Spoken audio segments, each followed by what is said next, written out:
And this is Ken Kreitzer for CBSI Services Talking Business, our program episodes talking with leaders in the fields of insurance, banking, customer service, digital marketing, some of the great business educators in the area around the country. And today we have a chance to talk with a leader of the Independent New York State Bankers Association, and that is John Witkowski, the president and CEO. John, how are you today? I'm doing very well, Ken. How are you doing? Very good. Well, community banks have really, I think, gotten a lot of credit, and deservedly so, in this COVID-19 crisis period, about being able to reach out to their clientele, in often cases, many smaller companies, Main Street companies in the towns and cities of the area, being able to help them with through this process. What do you see happening? How banks that are part of your organization have been helping some of the small companies around New York State?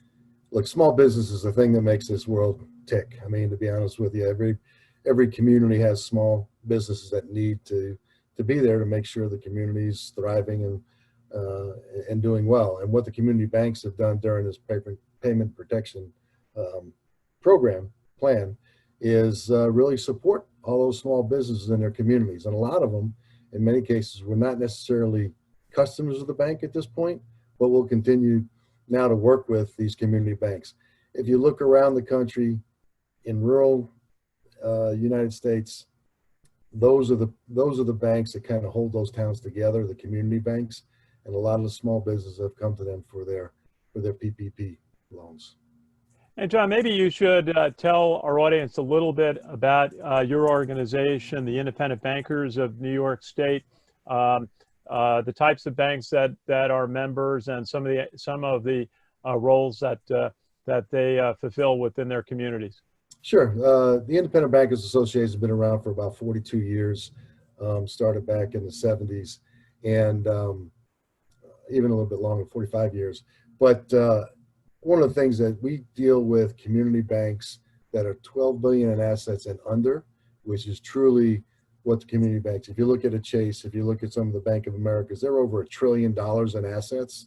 So when you look at the community banks, there's probably about 45 or 4,800 community banks in the country that range anywhere from 20 million in assets, which means loans and deposits, up to, like we said, we stop at 12 billion. Anything above that is too large for our association.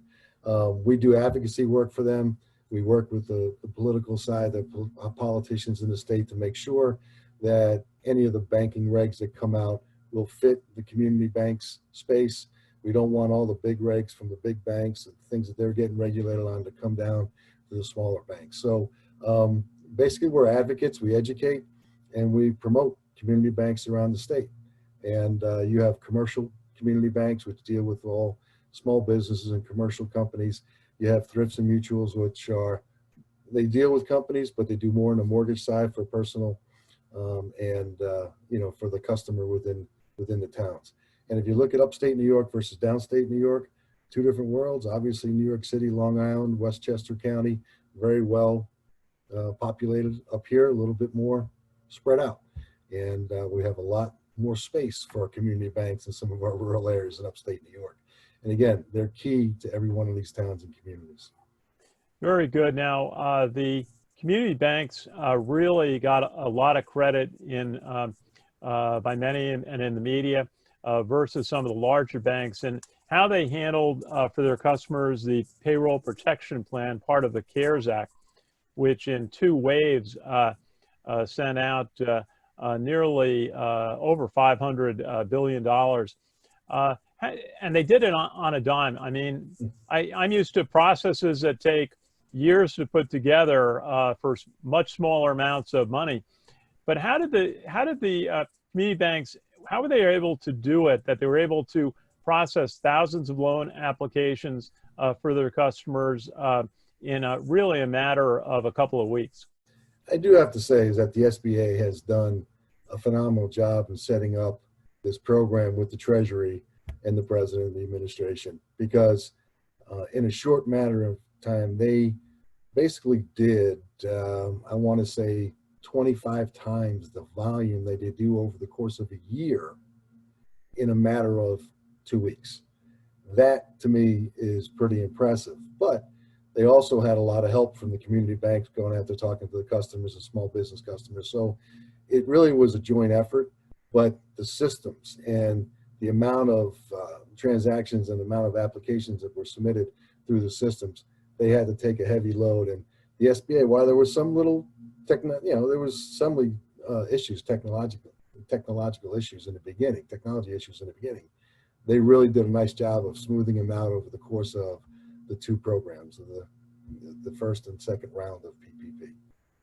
But the community banks are right there working with it. They didn't get on the system right away.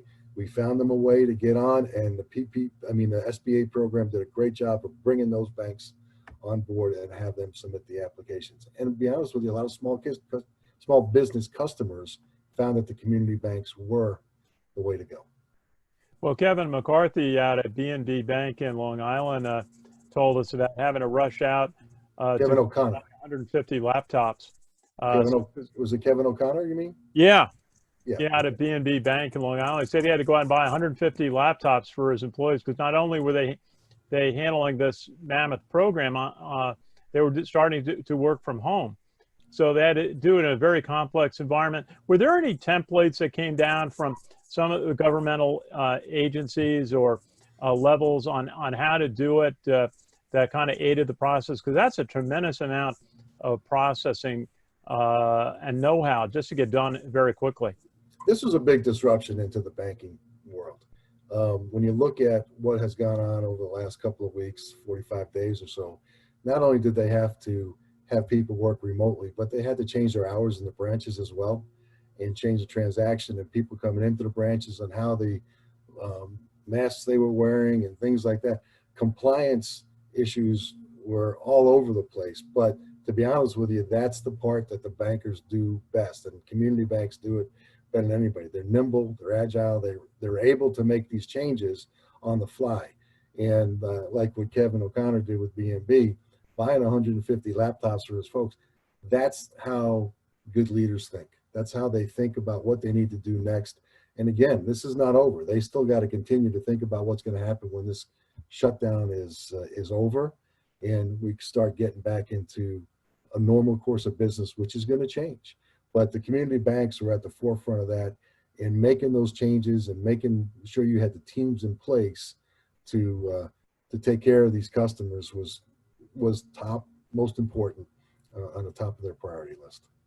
Absolutely. And when we talked a little bit with John Tolomer from the Westchester Bank, very close to us here in White Plains, he talked about the jobs that were saved. I think he said over 4,000 jobs locally by getting several $100 million of payroll protection funds, a forgivable loan out to local businesses. Tell us a little bit about what you see the impact on saving jobs and saving companies through the efforts of your members and others through these different efforts.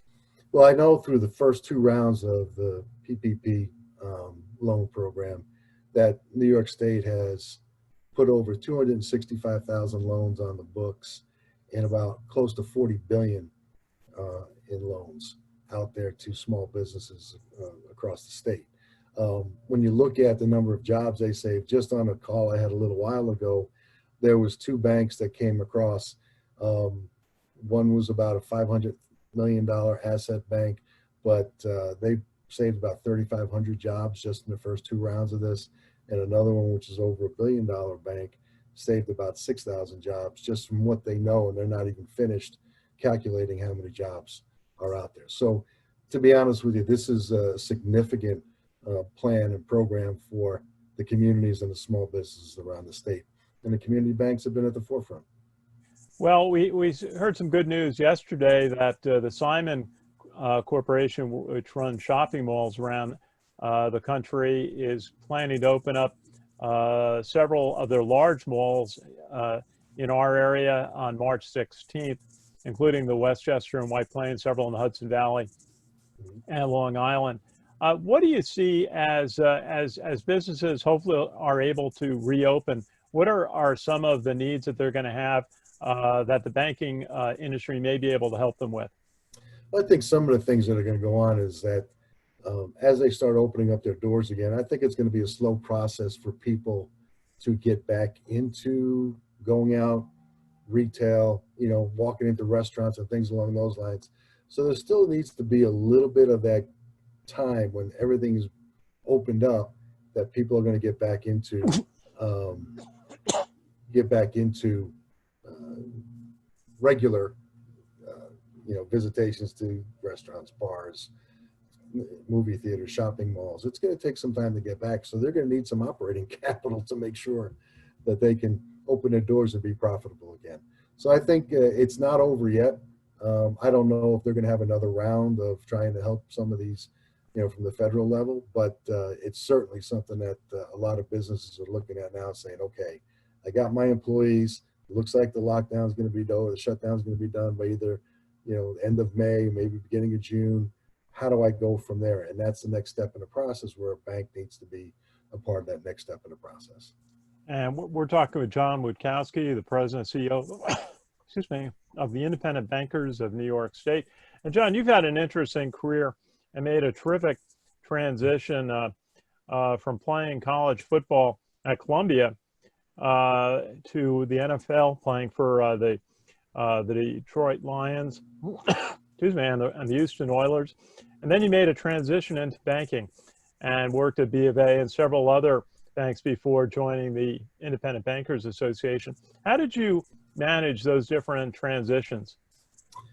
Well, the best transition was getting drafted by the NFL. That was an easy one. But, you like to stay and be a part of the NFL for, 10 plus years. I had 4 in, happy with that, played a year over in the World League. I said, if they're ever going to pay me to play this game, I'm going to take that opportunity. And I did.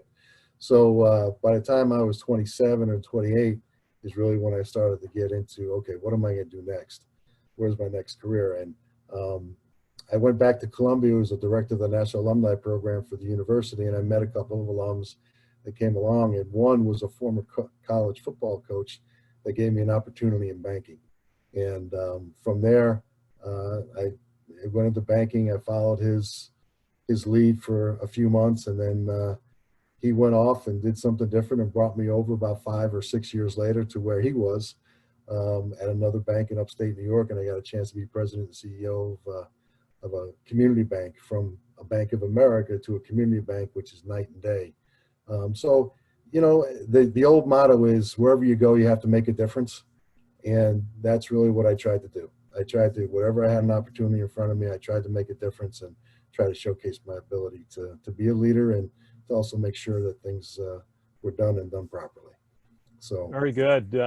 I know we do a bit of work with the National Football Foundation, and they love to hear stories about people like you who played college football at a high level at Columbia, and then played in the NFL, and then made the important transition to a successful business career after football. Hey, just want to ask you a little bit about the consumer side. CBSI, we work with consumer banks around the country, primarily credit cards and debit card type programs. What are some of the needs and some of the services that your member banks offer, and what are they hearing from their customers? What do you see the needs being as we go forward? there's always they have technology, right? Things are always changing. But at the end of the day, we're becoming a cashless society. I mean, so a lot of cards, a lot of debit and credit cards are being used. And from the standpoint of looking at the consumers, they really need to have a safe, I want to call it mobile wallet, if you will, where Sure. they can sit there and use their card, swipe it, or do, tap it or whatever. They're very comfortable with that these days, And you think about things have changed. 5 years ago, you were sitting there going, I had cash in my pocket for the most part, and I had a choice. Well, today you're getting less and less of a choice, to be honest with you, and in my opinion. And I think it's going to be much more based on how easy it is and the convenience of transferring money on your phone, being able to pay for all your bills, and mobile wallets and things along those lines. It's just becoming a society where things are done instantly. And I think a lot of banks need to make sure that they have that kind of technology and they have the ability to offer that to their clients or to their customers. Absolutely. And John Witkowski, CEO, President of Independent Bankers of New York State. Do you have a final thought for us today on the service of your members to their communities during this crisis period? I would just say to all the communities, both consumers and the small businesses in every one of the communities, that if you have any questions or issues, you really should go to your community bank. They know your community better than anybody. They're part of your community, most likely live in your community, and they know everybody walking up and down the street. So if there's any issues that come along from any of your other banks or people you bank with, or you should really go talk to them, because you know what, they'll be able to help you out. And they're very personal up front. As far as, couldn't be more proud of the community banks in New York State and actually around the country that have done a great job with these small businesses. There's going to be another phase of this coming in to make sure these businesses continue to keep their doors open and thrive. So again, for all these small businesses and the consumers out there, don't forget about your community banks. They really are a great help. And just maybe a thought about normal times. We'd love to maybe attend one of your meetings, any conventions around the state. Tell us about some of the services and events that you look forward to be getting back to after we get through this COVID crisis. Yeah, as part of IBs, we have an education series that we call, and it evolves around webinars. But the big thing is we have a number of face-to-face meetings that we bring in resident experts from around the country on compliance, on security, on technology. And then we have two of our main events are the annual convention that we have every year. We usually do it someplace in upstate New York. I bring a number of 30 to 35 different companies from across the country in to display their products and services. And then we also bring in a number of great speakers from around the country, talking on a number of different topics, really from cybersecurity all the way through to lending and risk management and, you know, everything in between. So we do our best to bring in top-notch speakers and education, and we give CPE credits out for our directors and our compliance and our security folks during our one-day meetings. And then we have another meeting, what we call our senior management executive symposium, that we have all the senior managers come to this meeting. And again, we have a day and a half of speakers and education. And we also throw a little fun in there. We have, you know, a couple of dinners and play some golf on an afternoon, or do something with our participants out to make sure we have a little bit of fun during those times as well.